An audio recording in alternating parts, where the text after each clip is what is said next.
In the summer of 1988, a wealthy Jackson, Mississippi woman disappeared from her home in broad daylight. The only clue left behind was a mysterious ransom note. The FBI and local police struggled to find answers in its cryptic message so they could find the kidnapper and retrieve the victim before her time ran out.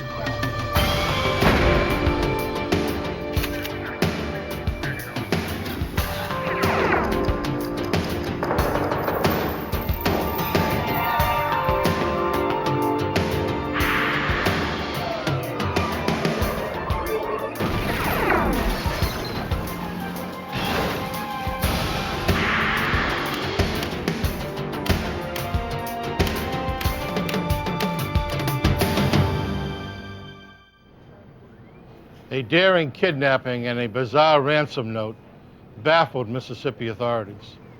The victim was the wife of a wealthy businessman. A list of 12 names and a few drops of blood were the only clues to her fate. I'm Jim Kallstrom, former head of the FBI's New York office. The ransom note gave the FBI its first leads, but the case was not so clear-cut. Solving it required the keen insight of a criminal profiler and the perseverance of a family, local authorities, and the FBI.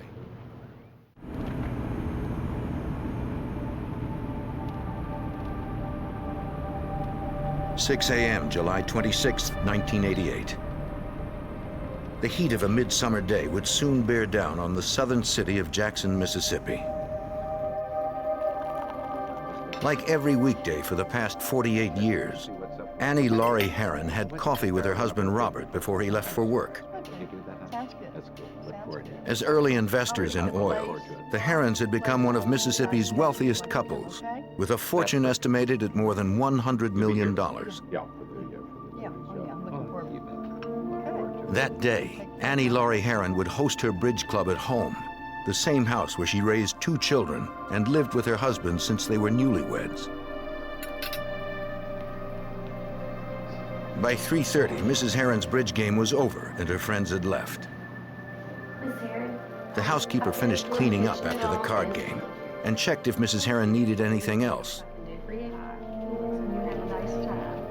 The 73-year-old woman said everything was fine. Annie Herron planned to spend the rest of her afternoon reading until her husband returned.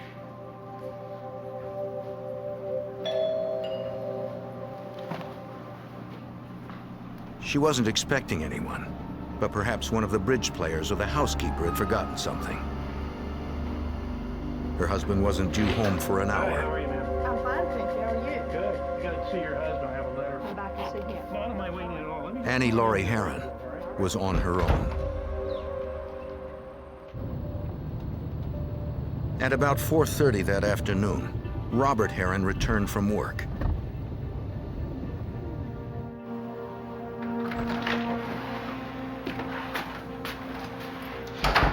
Annie, I'm home. He saw that his wife wasn't home and figured she was out with her friends or daughter. When she hadn't returned by 5:30, he thought it was strange that his wife of 48 years hadn't called or left a note. Annie. The house seemed to be empty. Annie.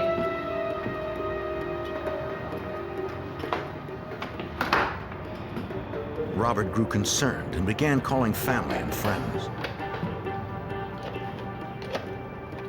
Anywhere that I can tell? No one had seen Annie since the bridge game. Maybe we're going to have to do something else. Thank you. Robert's son-in-law, who lived nearby, said he would be right over.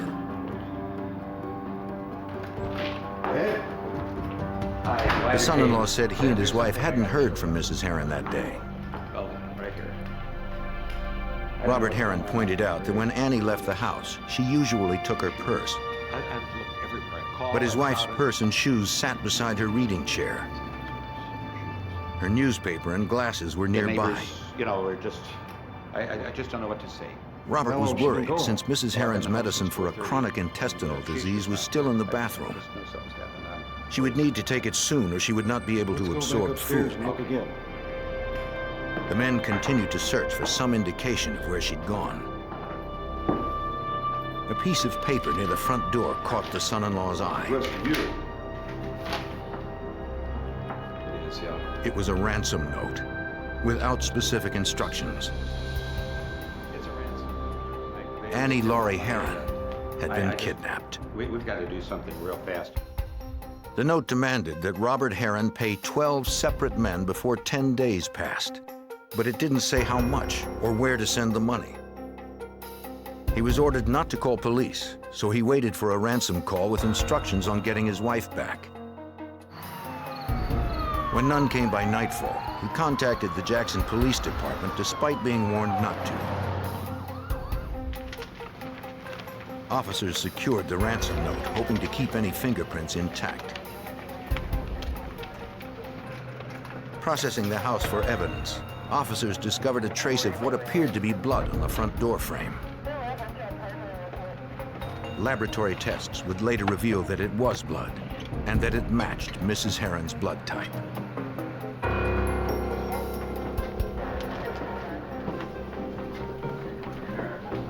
A Jackson police detective interviewed Robert Herron. They wanted to know if he or his wife had ever been threatened. I'd like to ask you a few questions. He had no idea who would want to harm It them. was there for me to find. It's a ransom. If Mrs. Herron were without her medication for long, her intestinal condition would become critical. Just hold it just like that. Kidnapping is a crime that must be solved quickly, or the chances of rescuing the victim are slim. That evening, Jackson police contacted Special Agent Patrick McGlennon of the FBI's Jackson Field Office to bring the resources of the federal government to bear right away. Under the federal kidnapping statute, the FBI has jurisdiction whenever an individual is kidnapped in the United States. The presumption in this case, of course, was a kidnapping had occurred, a ransom demand had been made, and the possibility of travel interstate is in fact why the FBI gets involved in these types of matters. The FBI called U.S. Attorney James Tucker, who would advise investigators in legal matters as the case developed. Like most residents of Jackson, Tucker had great admiration for the Herrons. Robert Herron was a self-made man, and at the time of this incident, which was 1988, Mr. Herron was probably considered one of the foremost financial wizards here in the Jackson area. He was well known in the business community. He was a generous person, so he was becoming well known for his particular acts of generosity. By dawn the next day, FBI agents and evidence technicians arrived at the Herrons' home. The Jackson police detective filled in the case agent on what they'd learned so far. The FBI set up a satellite command post at the residence and tapped the Herrons' phone, ready to trace any ransom calls. There was little doubt that multi-millionaire Robert Herron was the real target. Yet Mr. Herron hadn't been told what to pay to get his wife back. It was impossible to comply, or nearly impossible to comply, with the demands because they were nonspecific in nature. Mrs. Herron was not even mentioned in the note. There was no provision for her safe return. The note did say that the 12 men listed had been involved in the same photography company. Robert Herron explained that he had once served as chairman of the board for that company. Some of the company's franchisees had been sued to recoup losses, but Herron did not know which ones. It seemed unlikely that the 12 men named had kidnapped Mrs. Herron, but perhaps one or more of them was striking back at the company through Robert Herron.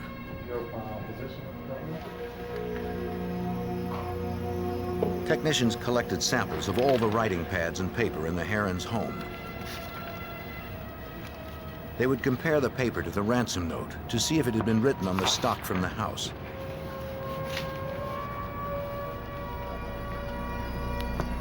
The results would take a few days.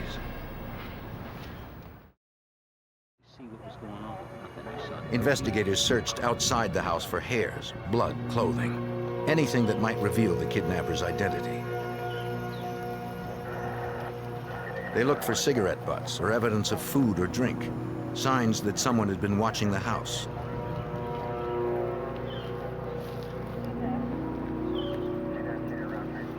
They found nothing. Yesterday afternoon. Neighbors and domestic workers reported seeing nothing strange at the house the previous afternoon, and no one had seen Mrs. Heron leave. Quiet neighborhood, we should. The next day, agents continued canvassing the Herons' neighborhood. Dr. Posey? They questioned a doctor who lived down the street. Detective Johnson, Jackson Police Department would like to ask. He said that he had seen something in the neighborhood recently that might be related to the kidnapping.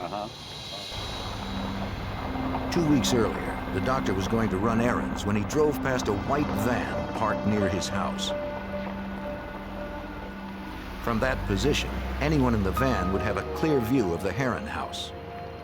Around here? Yeah, about 50 blocks. At first, the doctor thought nothing of it.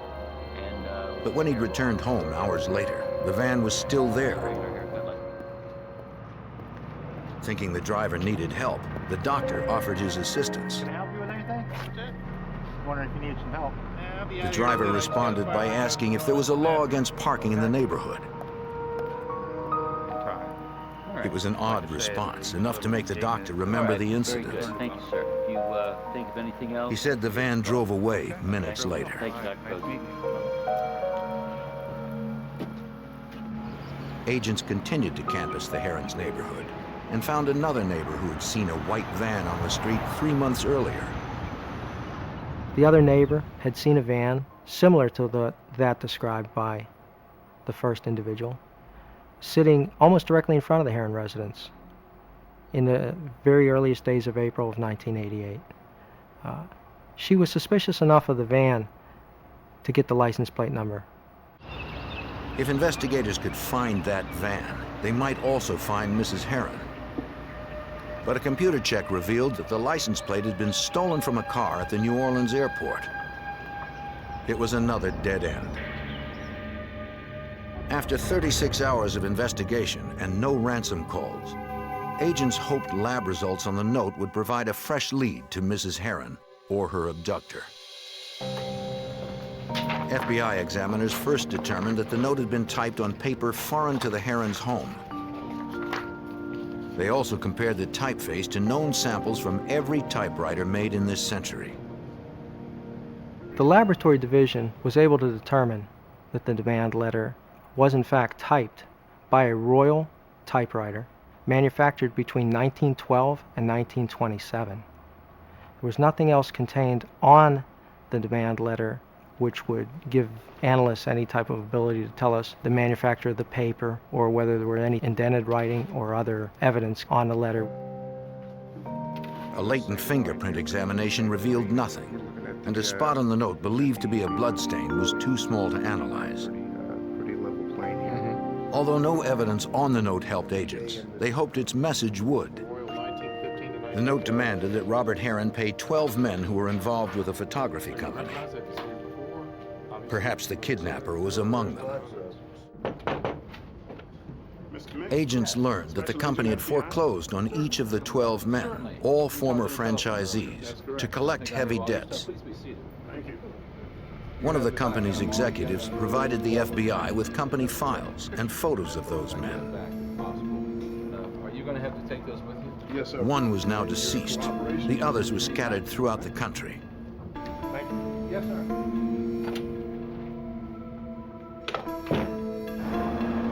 At the FBI's Jackson field office, agents split up the 11 names and began to review the files and photographs.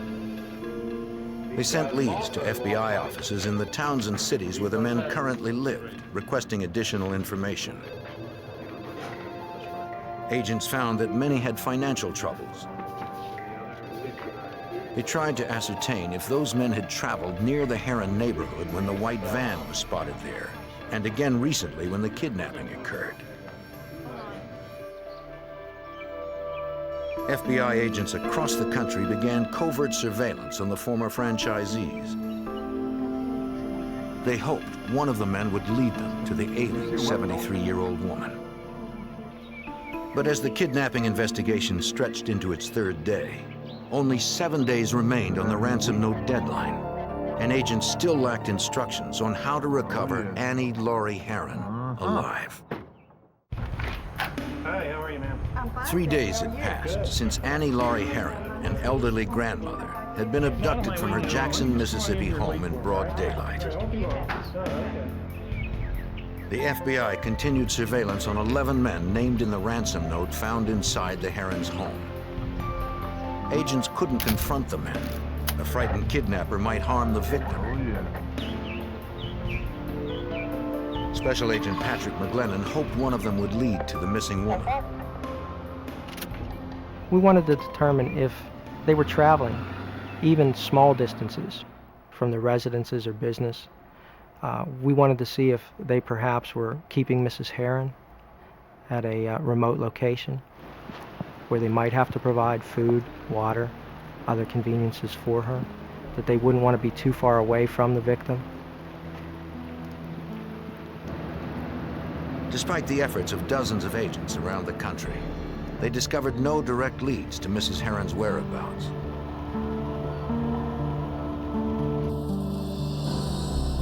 But they still resisted contacting the 11 men directly so as not to reveal the investigation. The FBI considered the possibility that the kidnapper might be someone other than the men listed on the note. Agents contacted the Behavioral Science Unit at the FBI Academy in Quantico, Virginia for assistance. Profilers in the unit are agents trained to determine characteristics of criminals from the details of a case. One profiler reviewed the evidence, particularly the ransom note, looking for indications of the kidnapper's psychological makeup. The profiler called in his findings to the Jackson FBI agents working the Heron kidnapping. You mind if I put you on speakerphone so we can all listen at one time? Yeah. All right, go ahead. In the We're all conference listening. call, What'd you find out? the profiler confirmed that the kidnapper was likely one of the 11 suspects currently under surveillance. Here, which nobody else would ever use. So. And since all those men had at least some college education, he believed one of them had intentionally misspelled words and used an old typewriter to throw off investigators. He has a fixation.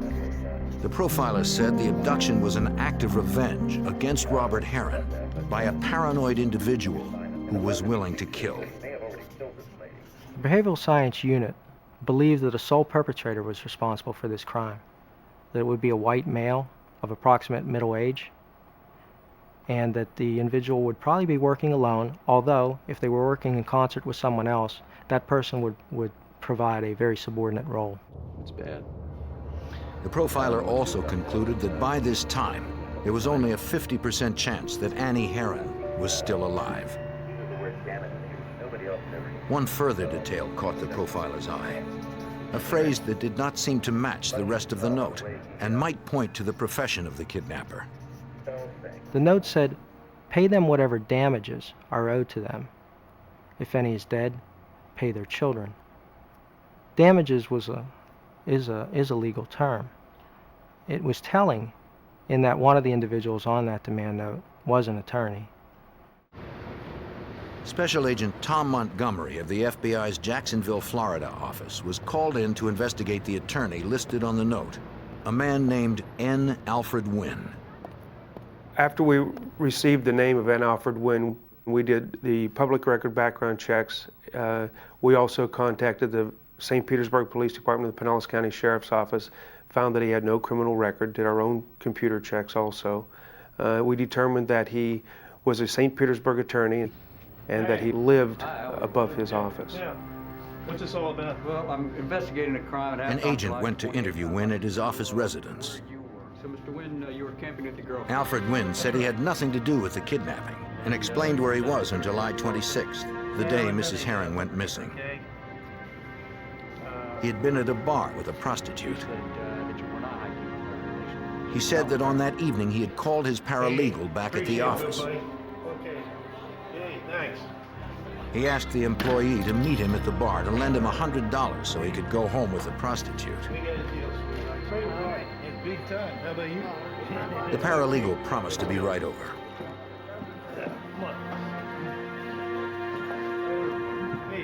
Wynn said he and the prostitute went outside.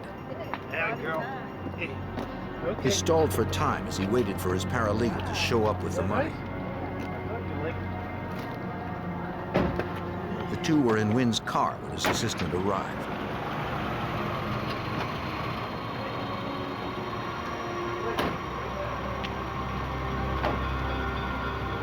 Hey, Don. Hey, way to go. Wynn took the money, then left with the prostitute. Wynn said he didn't remember much about the evening. He didn't know the name of the bar or the prostitute's real name.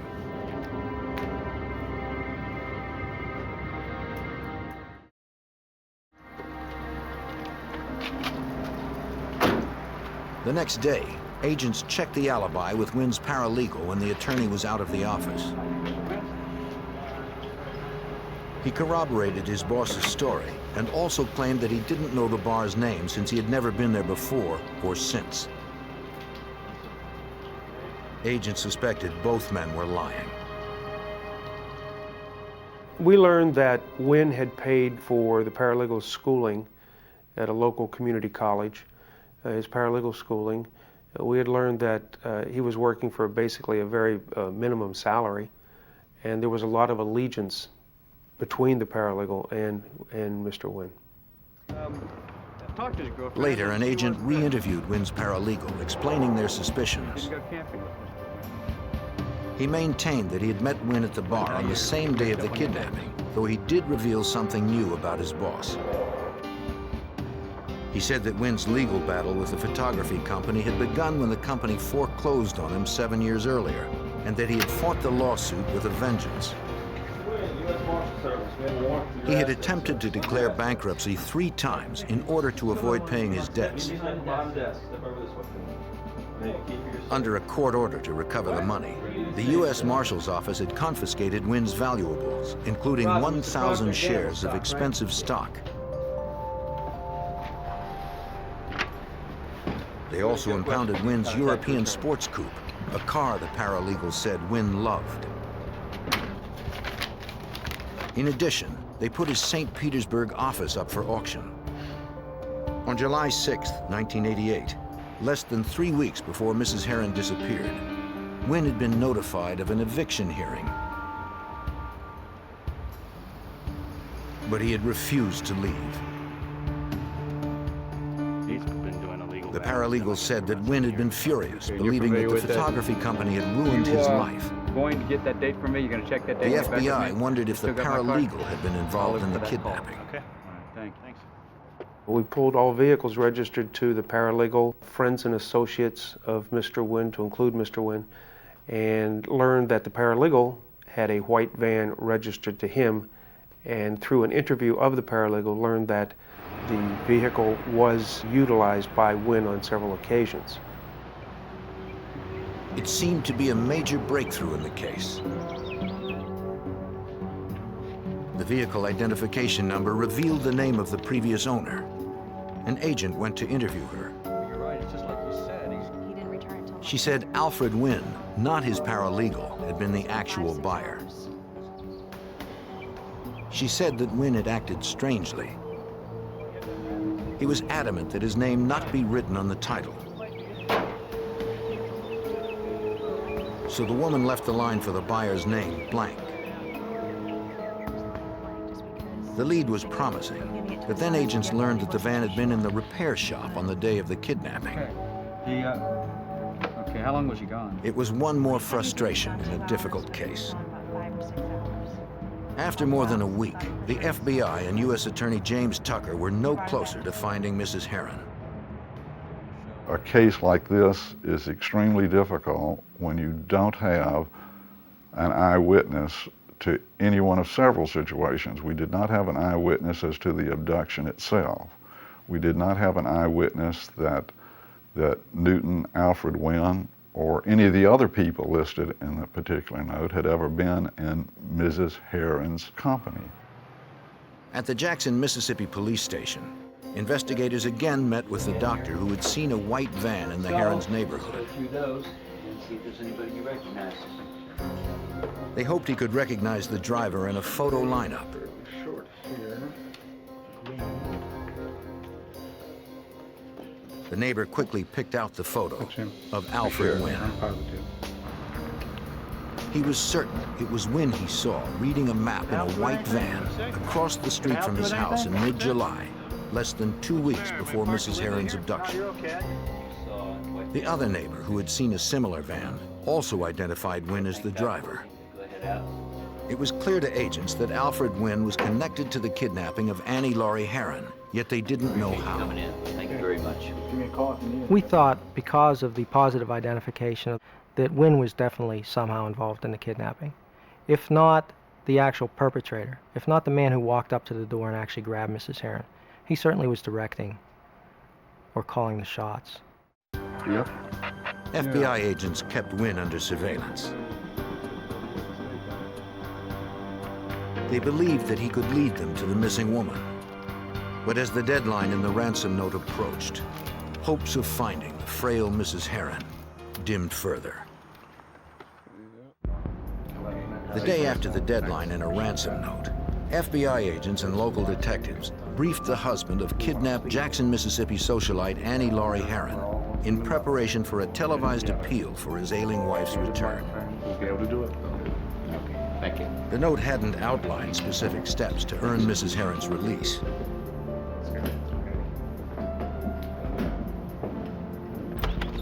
FBI behavioral profilers hoped the press conference would prompt the kidnapper to contact Mr. Heron with instructions to get his wife back unharmed. With his son and daughter at his side, Robert Heron asked anyone with any information to come forward. As a businessman, he also spoke directly to the kidnapper, promising to follow any specific instructions. A week later, the plan seemed to have worked. On August 15th, 1988, Robert Heron spotted the familiar handwriting of his wife among his mail.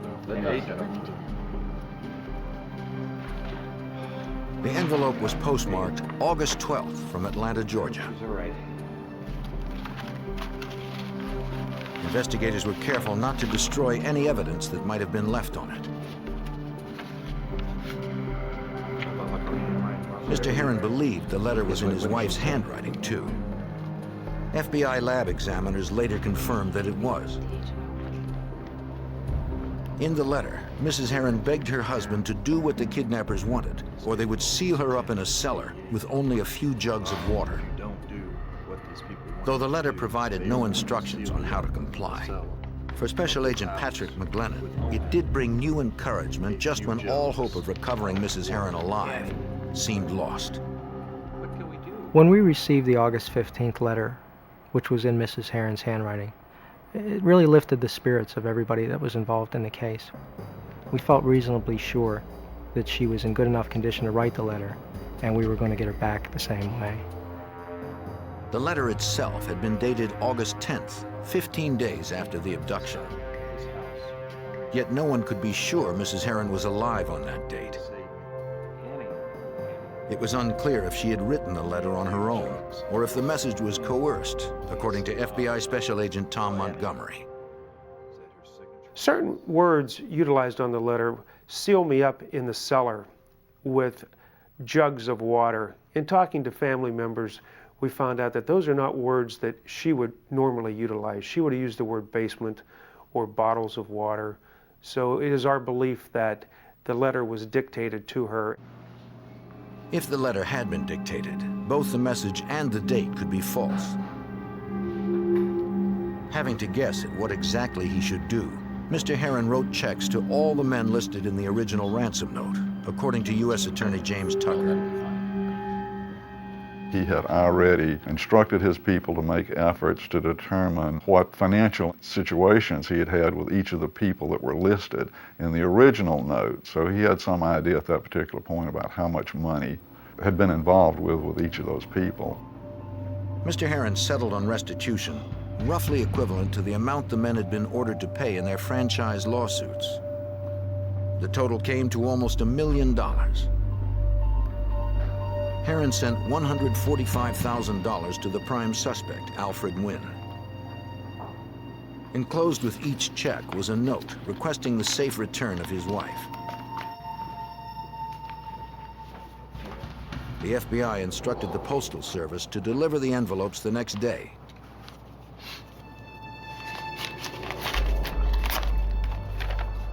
Later, agents spoke with Wynn's paralegal and learned of the attorney's reaction to Mr. Herron's check.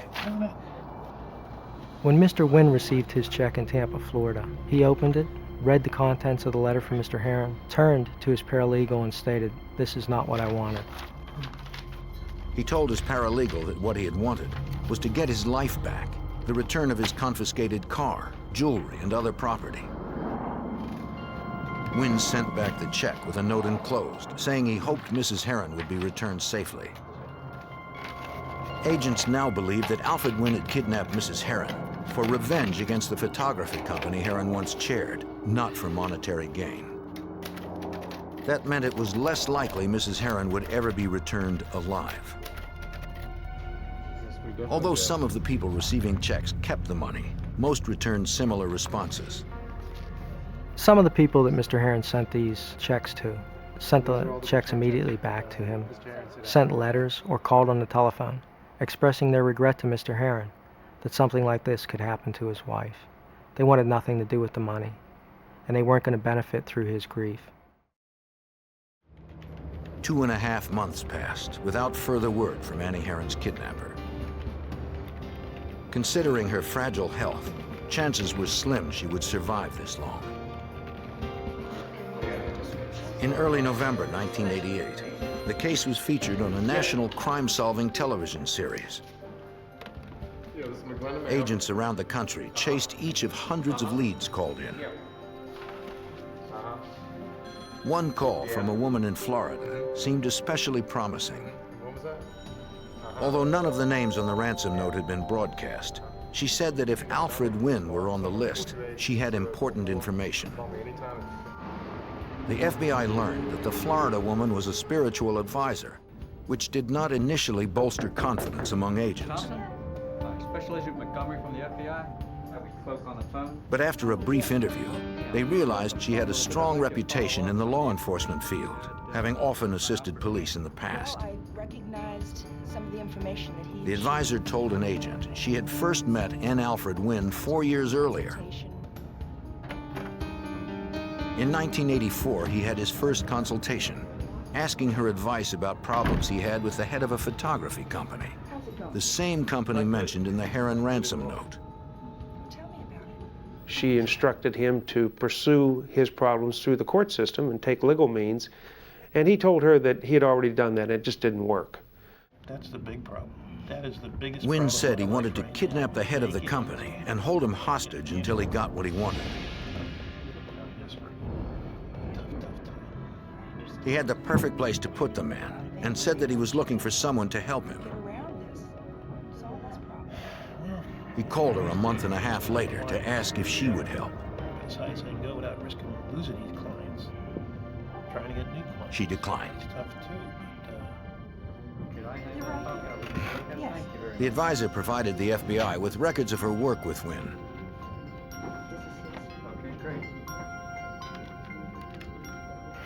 Once assured agents would protect her, she agreed to become a cooperating witness and promised to contact Wynn to arrange a meeting. Anything else, or if you want to talk to me, if you want to think of anything at all that might be helpful, please give me a FBI technicians would wire her office for sound and video. Thank you for coming. Okay, my pleasure. Bye-bye. Our plan was to draw Mr. Wynn into a face-to-face meeting with her and to have them discuss their prior discussions of this kidnapping of Mr. Herron, as well as any of the other things that would verify exactly what he had said to her during their prior meetings. Alfred Wynn took the bait. The monitored meeting took place in early December 1988. FBI agents watched as Wynn approached the office.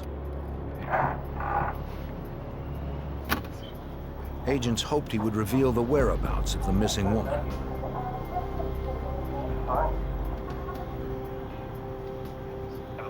The advisor told Wynn she had seen the crime show on television and asked if he had kidnapped Annie Herron.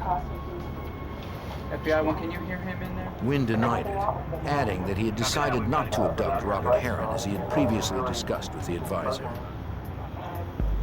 The recording corroborated the advisor's statement, but it didn't provide agents with the evidence needed to arrest Alfred Wynn. When Wynn left the office, FBI agents followed him. We hoped a meeting between Mr. Wynn and the psychic would lead him to, at the very least, check on the location of Mrs. Herron's body or lead us to a co-conspirator. But the suspect never went to visit a place where the body could have been kept. Weeks later, agents learned that Wynn owned a cabin in Florida's swampland, a perfect place to hide a body. Dead or alive, agents hoped they'd find Annie Herron there. They had no way of knowing if the house was booby-trapped or if someone was armed and waiting inside. 6 months after 73-year-old Annie Herron was kidnapped in Mississippi, FBI agents hoped to find her in a remote Florida cabin owned by prime suspect Alfred Wynn. A message from the kidnapper had threatened that the elderly woman would be sealed alive in a cellar. But agents found no cellar. The police was empty of anything related to the kidnapping. FBI Special Agent Patrick McGlennon and other investigators continued searching for the kidnapped woman nearby. We began to look in dry cisterns, some swamp area adjacent to those properties, the outbuildings, screened porches, whatever structures existed. We found no sign of Mrs. Herron, and no sign that anybody had ever stayed there for any length of time. Certainly no cellars. There were no cellars in that section of Florida. Annie Herron was still missing and presumed dead. Then, in late July of 1989, Alfred Wynn sent a filing cabinet to the IRS, challenging them to find disputed financial documents. All right, guys, we got the filing cabinet we've been waiting on. Wynn from the IRS. Go ahead, move on that case. That's good right here. But he failed to check the cabinet thoroughly, and his arrogance would bring him down.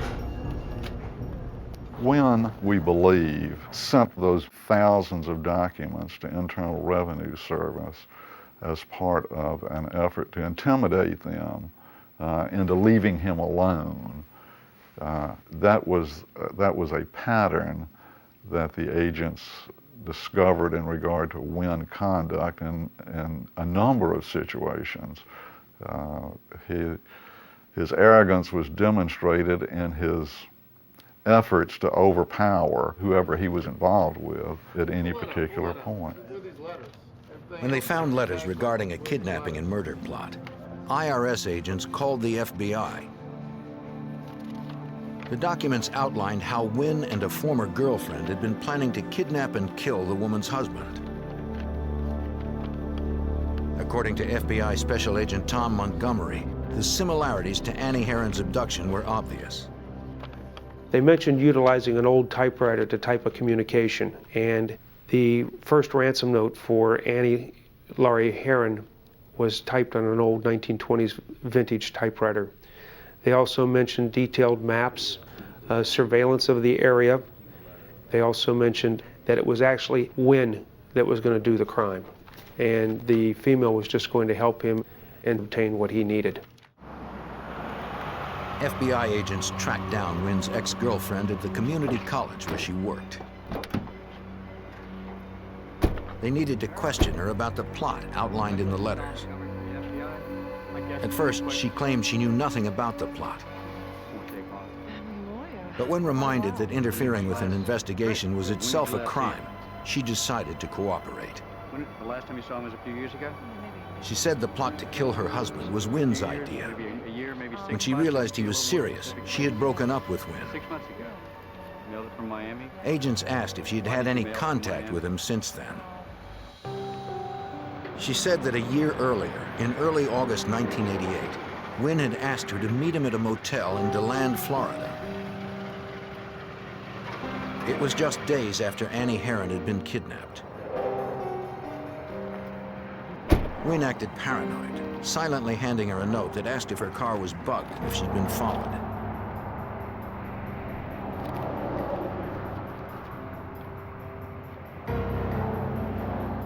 When he was convinced it was safe, he began talking.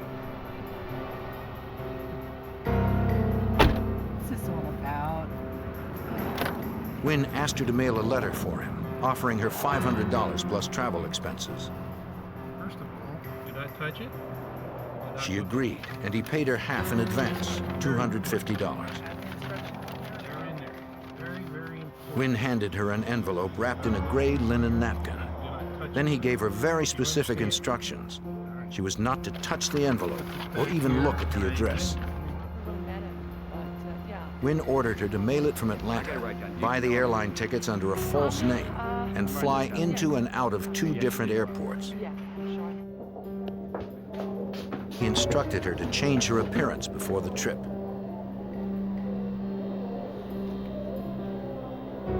She complied, changing her clothes, jewelry, and hair in the women's restroom at the airport.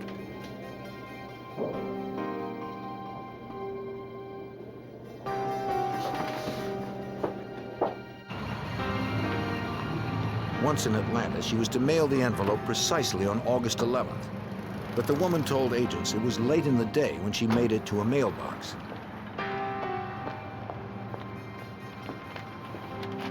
At the last moment, she said she couldn't resist a glance at the address. The letter, allegedly sent by Annie Laurie Herron, was postmarked on August 12th from Atlanta. Have you seen this Agents photograph showed the before? woman a photo of the envelope Robert Herron had received. She immediately recognized the distinctive handwriting. It was the envelope she had mailed. Do you have on this? I'd like to clarify. She said that she had thrown away the napkin used to carry the envelope on a rural road. Thank you. She offered to take them there once she finished work. That evening, she brought the agents to the area. Investigators knew there was little chance they would find the napkin on the roadside after more than a year, but they looked anyway. They needed it to corroborate her story. Against all odds, they found it. But they wanted an admission in Alfred Wynn's own words.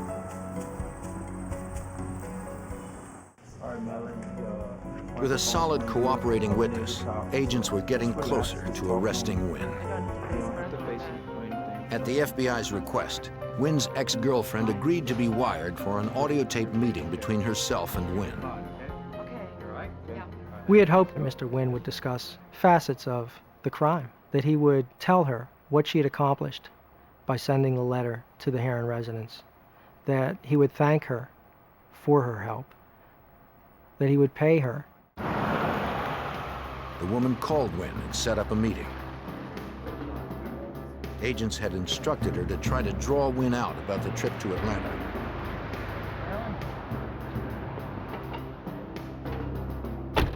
Fine, but you owe me some. As hoped, Yep, that's what I'm Wynn here gave for. his ex-girlfriend the $250 he still owed her for mailing the envelope.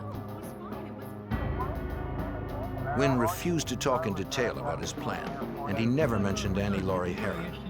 All right, you did me a favor, all right? He seemed to have stonewalled investigators again.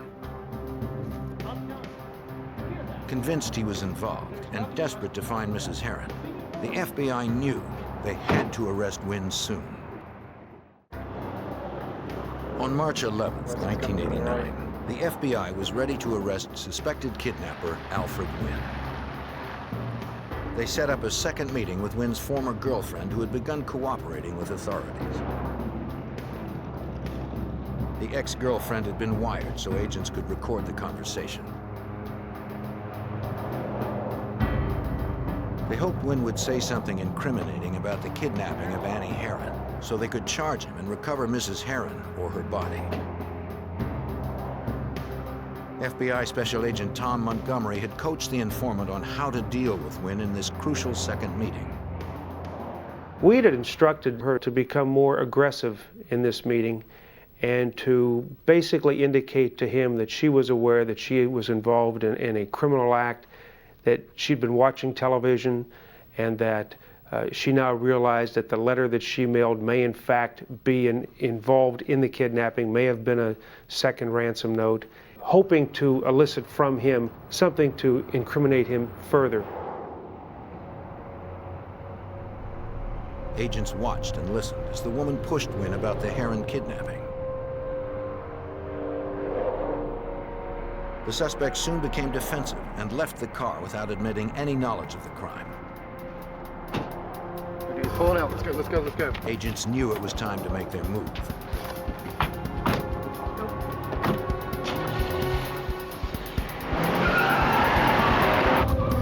The element of surprise is critical to a safe arrest.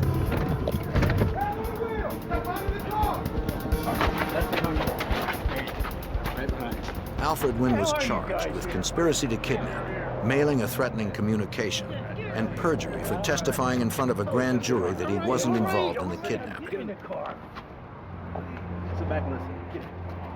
But agents still had no solid proof that he or an accomplice had in fact abducted Annie Heron.